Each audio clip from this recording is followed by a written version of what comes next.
O dog do Reddit. Esposa infiel achava que eu jamais descobriria a verdade sobre as suas falsas idas ao mercado. Agora ela dorme no sofá da casa da mãe. Quando se está profundamente envolvido com alguém, é difícil acreditar que essa pessoa possa te trair. Você tende a achar que está apenas sendo paranoico ou talvez seja só uma fase. O amor, a confiança e anos de memórias compartilhadas deveriam contar para algo, a favor da relação, não é? Antes de começar, vamos esclarecer tudo isso. Algumas pessoas certamente dirão que eu deveria ter percebido os sinais antes. E eu percebi, mas racionalizei tudo. Confiança cega. Afinal, ela era o amor da minha vida e tudo mais. Se você acha que sou estúpido por ter demorado tanto para descobrir, imagine o quão idiota me senti quando percebi que estava, basicamente, acontecendo bem debaixo do meu nariz. Se eu soar deprimido ou cheio de autodepreciação, é porque estou. Minha vida inteira virou do avesso de um dia para o outro, e eu não sei como será o amanhã. É um milagre eu ainda conseguir funcionar o bastante para escrever tudo isso. Eu, homem de 31 anos, e minha esposa, Diane, mulher de 29 anos, sempre tivemos uma boa relação, e ela foi o centro da minha vida desde que nos casamos há 4 anos. A vida tem sido uma série de sacrifícios que fiz por ela. Assumi horas extras só para que ela pudesse trocar de carreira quando se sentia insatisfeita. Nos mudamos para uma parte da cidade que eu não gostava muito, só para que ela pudesse morar mais perto da mãe. Não consigo dizer exatamente quando percebi os sinais. Tudo aconteceu gradualmente, eu acho. A primeira coisa de que me lembro são as idas dela ao supermercado e a divisão de tarefas no nosso casamento. As compras sempre ficaram por minha conta. Era, honestamente, minha tarefa favorita. Dirigir clareia minha mente. Mas, talvez há 4 meses, ela começou a se oferecer para fazer as compras sozinha. Isso era estranho, mas não era, por si só, um sinal de alerta. O que realmente me chamou a atenção foi que ela sempre esquecia de comprar algo. Sempre. Eu pensei que havia uma explicação razoável, e ela sempre foi esquecida. Certamente era só isso. Então, as idas ao supermercado passaram de, inicialmente, cerca de 3 vezes por mês para 1 vez por semana e, finalmente, 2 vezes por semana. E eu ainda não conseguia entender o que se passava. Novamente, culpei sua falta de memória. E ela sempre demorava tanto tempo. Isso me chamou a atenção, pois eu costumava gastar de 30 minutos a 1 hora em uma ida, enquanto ela levava cerca de 2 horas. Pensei que isso se devia ao velho estereótipo de que as mulheres demoram para fazer compras. Quando perguntei a ela, ela ria e alegava que era apenas uma motorista lenta. Só comecei a juntar as peças quando os sinais clássicos começaram a aparecer. Não me lembro exatamente quando, mas em algum ponto percebi que não éramos mais íntimos. Não nos abraçávamos ou beijávamos, e definitivamente não tínhamos intimidades. Quase parecia que eu estava morando com um colega de quarto. E então estava o telefone dela. A maldita coisa estava sempre grudada na mão dela. Ela estava constantemente digitando e rindo olhando para a tela. A princípio, ignorei, até que ela começou a puxar o telefone quando deveríamos estar passando tempo juntos. Acho que nem preciso explicar o quão irritante é levar a esposa para jantar e passar a noite inteira vendo-a encarar o celular. Então, deixei claro que aquilo me deixava desconfortável. Ela estava começando a negligenciar nosso relacionamento por causa do telefone. Pirou e alegou que eu estava inventando problemas para poder sair da relação. Não considerei a possibilidade de que ela estivesse desviando a atenção. Apenas mordi a isca e entrei em discussão com ela. Mencionei a total falta de intimidade e como ela basicamente me afastava quando eu tentava tocá-la ou abraçá-la. E eu não larguei o assunto de ela passar o tempo todo no celular. Ela só continuava dando voltas e culpando tudo em mim. As coisas ficaram tensas depois disso. Ela reduziu o uso do celular, mas já havia uma certa distância entre nós. Foi aí que percebi o quão sérios eram os problemas no nosso relacionamento. Conversar com ela deveria ter sido simples. A solução mais simples, mas parecia estar fora de questão. Após nossa última briga, considerei seriamente a terapia de casal, mesmo indo contra minhas crenças pessoais. Fiquei travado tentando tomar uma decisão. Então, encontrei-me com meu melhor amigo Adam para conversar sobre tudo. Eu contei tudo a ele, e ele permaneceu em silêncio durante toda a conversa. Logo que terminei, ele disse: "Ela está te traindo, cara."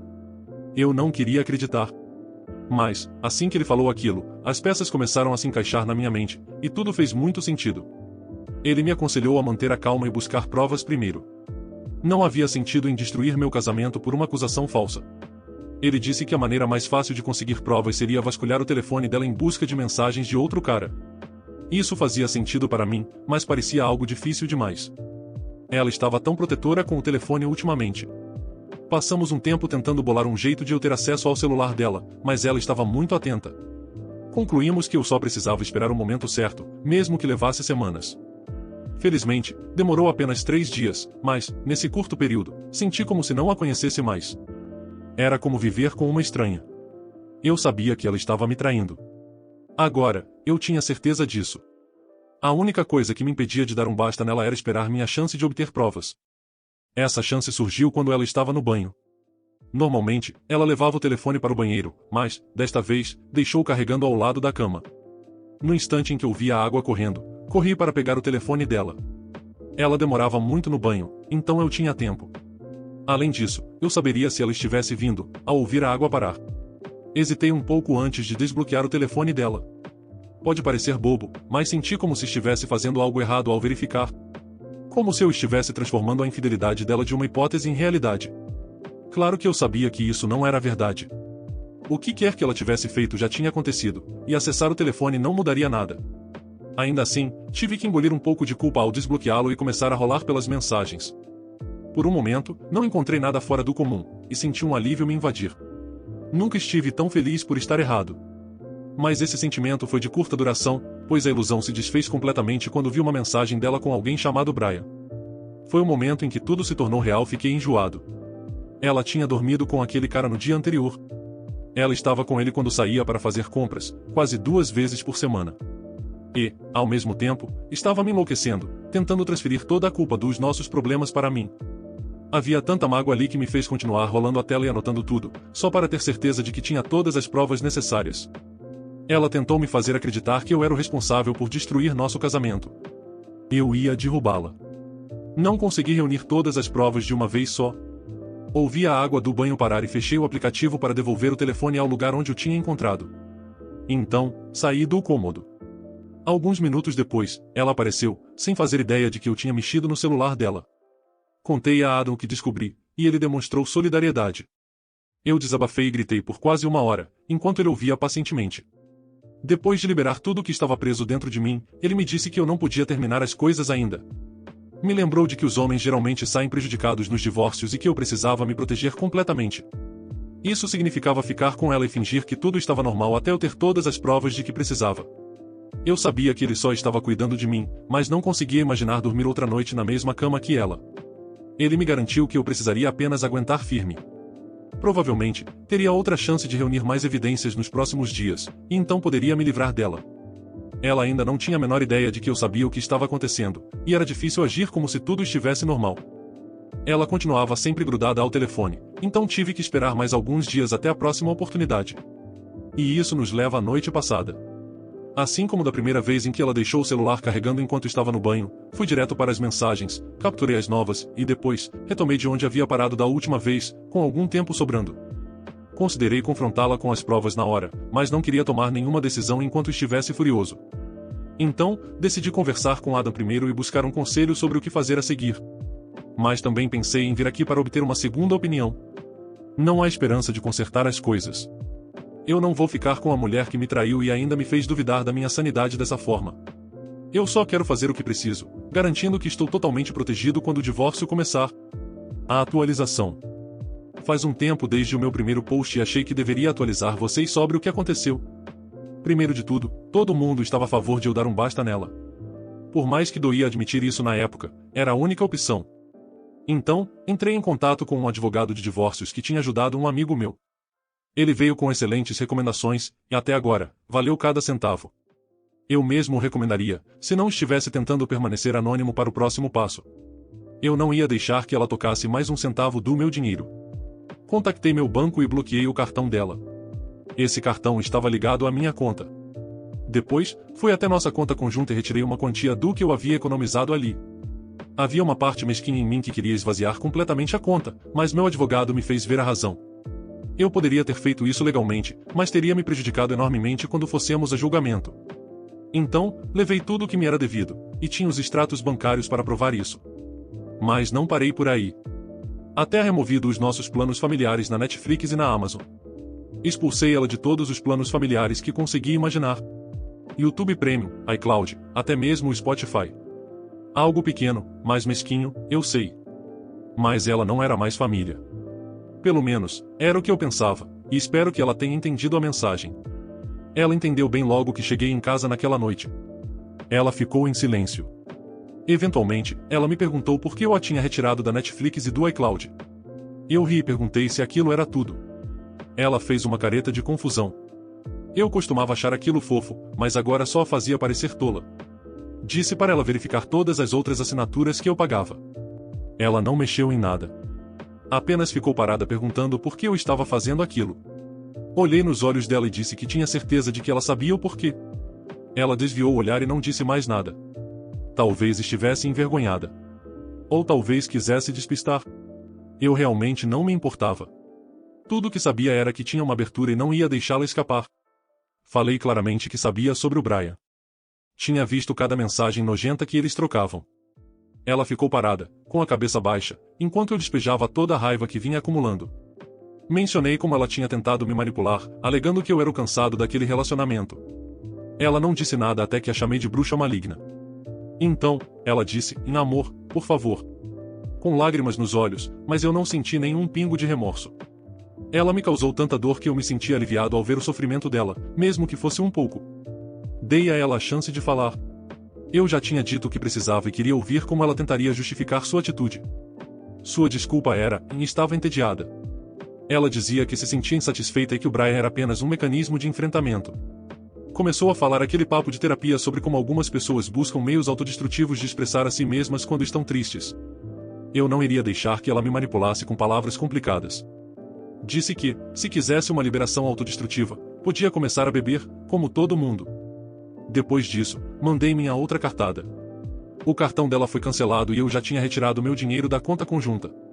Os olhos dela se arregalaram. Ela não ganhava bem, e era péssima em economizar.